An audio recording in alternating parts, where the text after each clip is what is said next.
आज का विषय है दुख करने से लाभ क्या। आइए इसे विस्तार से समझते हैं।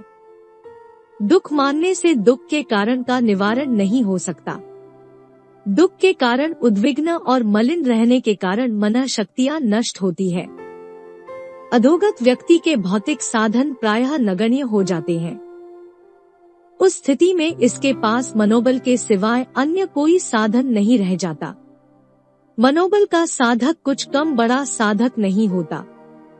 मनोबल के बने रहने पर मनुष्य में प्रसन्नता, विश्वास और उत्साह बना रहता है।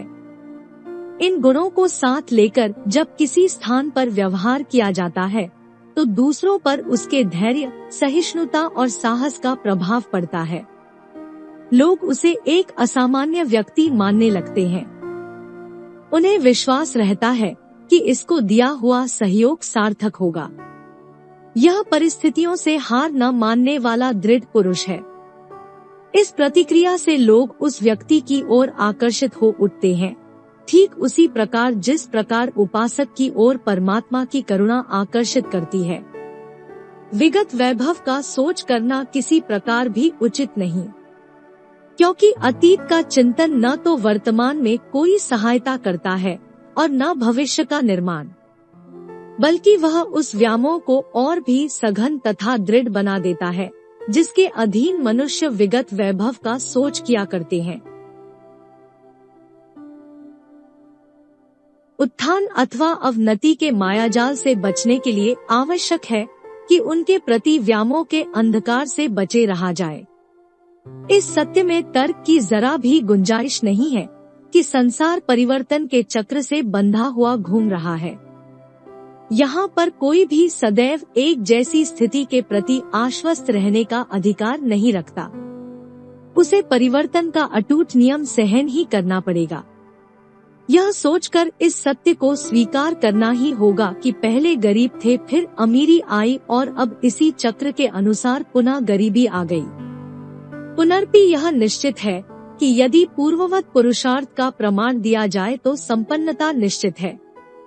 इस सहज संयोग में रहते हुए संपन्नता विपन्नता से विचलित होना किसी प्रकार भी बुद्धिसंगत नहीं है।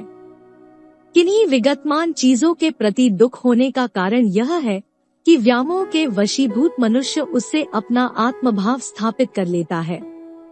सोचने की बात है कि जब यह संसार ही हमारा नहीं है, यह शरीर तक हमारा नहीं है, तो यहाँ की किसी चीज के साथ आत्मभाव स्थापित कर लेने में क्या बुद्धिमत्ता है।